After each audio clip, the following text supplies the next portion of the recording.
Hemen adatalar bugünkü bedenen Dubai'ski cheesecake tayarlar. Gerekli datlarımız. Eridilen şokolad, kadayıf testi, fistашko pasta, hemem daşından cheesecake'e koşulan cheesecake'in mascarpone syry.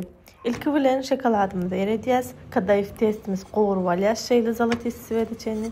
Şokoladymyz formuçkamyzyň aşagyna ýadýas, dondurmany холодильникке goýýas. Men şu formuçkany tapdym, siz öýüňizde gyrasy aýrylan tortun formuçkalaryny alsaňyz has bolmaly. Bunun kadayıfımızın üstüne fistашko pasta, tahin yani kunjiynyň pastasy salyp şeýdip, ýa formuçkamyzyň aşagyna ýazyp çykýas. Bu bizim cheesecake'imiziň aşagy bolýar, asnowasy bolýar.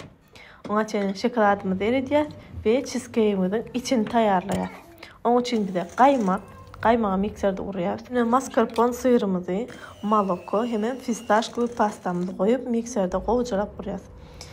Reseptinde birazcık suyuqrak qaymak bolsa da bolýar, şonuň üçin barlap bilersiňiz.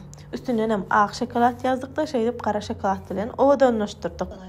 Siz göwnüňizde yaran owadan şekil edip bilersiňiz. Gaty gowy boldy, birazcık özüne gelýänçe холодильникde goýýas we alyp iýermeli. Gaty nýejni şolsanda Dubai'ski şokoladyň tagamy gelip duran cheesecake'imiz taýyn, hökman taýynlap görün, göwnüňizde yaran olsa goldan ýatdan çykarmaň.